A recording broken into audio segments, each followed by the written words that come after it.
Hi, everyone, and welcome back to Claire's Circle. Today, we're going to talk about friendship, about sacrifice, and about how the most generous act of a lifetime can turn into an absolute nightmare. What happens when an act of selfless love collides with the harsh reality of human relationships? This story comes from a subscriber named Sophie. She did something for her best friend that few would ever dare to do. She offered to be the surrogate for her child. But she could never have imagined that her pregnancy would become a battleground in someone else's war, and her body the subject of a dispute in an ugly divorce proceeding. She asked me to tell her story because she feels completely isolated. Sophie and her best friend Anna have been friends since childhood. They were like sisters. They went through everything together: first crushes, graduations, weddings. Sophie got married first and had 2 children easily. But Anna's path to motherhood was long and painful. She and her husband Mark struggled with infertility for years. Sophie was there for every step of that journey. She held Anna's hand after every failed IVF cycle, comforted her after every miscarriage, and saw her tears and her despair. She saw how this struggle was draining Anna, Mark, and their marriage. After the doctors delivered the final verdict that Anna would never be able to carry a child herself, she fell into a deep depression. And one evening, seeing her friends suffering, Sophie made a decision that changed their lives forever. She offered to be their surrogate. She describes that moment as one of the most emotional of her life. Anna and Mark cried, hugged her, and told her she was their guardian angel. They couldn't believe such generosity. Sophie was certain she was doing the right thing. What could be more beautiful than giving her best friend her most cherished wish? A family. They approached the process with full responsibility.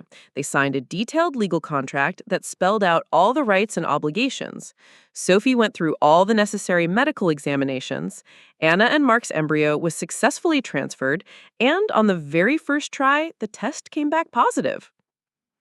The first 3 months, according to Sophie, were filled with pure, unclouded joy. Anna and Mark surrounded her with incredible care. They brought her healthy food, gave her gifts, and accompanied her to every doctor's visit. They treated her like a hero, like the most precious person in the world. The three of them laughed together, made plans, and chose a name for the baby. Sophie was absolutely happy, feeling that she was part of something truly magical. But once the euphoria of the first trimester passed and the pregnancy became more obvious, cracks started to appear in the perfect picture.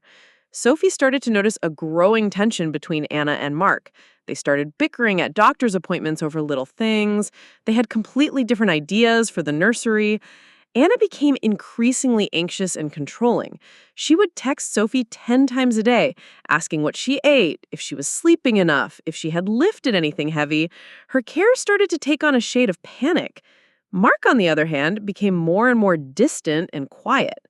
When Sophie cautiously asked if everything was okay, they both brushed it off, chalking it all up to the pre-baby stress. "Don't worry, we're fine," Anna would say. "We're just really anxious." Sophie felt awkward, but convinced herself it wasn't her business, that she shouldn't interfere in their relationship. The bombshell dropped at 25 weeks pregnant. Sophie will never forget that phone call. Anna was sobbing so hysterically into the phone that Sophie couldn't immediately make out the words. Through her sobs, she finally cried out, "Mark and I are separating! He cheated on me! He's leaving me!" Sophie's world turned upside down. She was devastated, not just for her friend, but for the child she was carrying in her womb. A child who wasn't even born yet and whose family was already falling apart.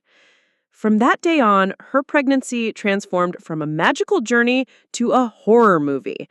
Anna and Mark began an ugly and bitter divorce proceeding, and Sophie and the baby inside her became the main battleground. The conflicting demands began.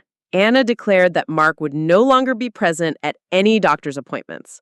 A day later, Sophie received a letter from Mark's lawyer stating that he, as the biological father, had a full legal right to be present at all medical procedures. Then, Anna announced that after the baby was born, she was immediately moving to her home state 1,000 miles away. She demanded that Sophie start looking for doctors there for third trimester monitoring.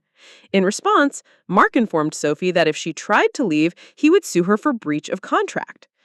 Her doctor's appointments became scenes from a theater of the absurd.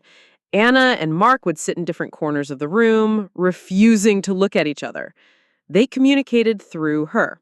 Sophie, please tell Mark that he needs to stop calling my mother. Sophie, be so kind as to inform Anna that I will only pay for baby items that we have approved together. She was no longer a person to them, a friend.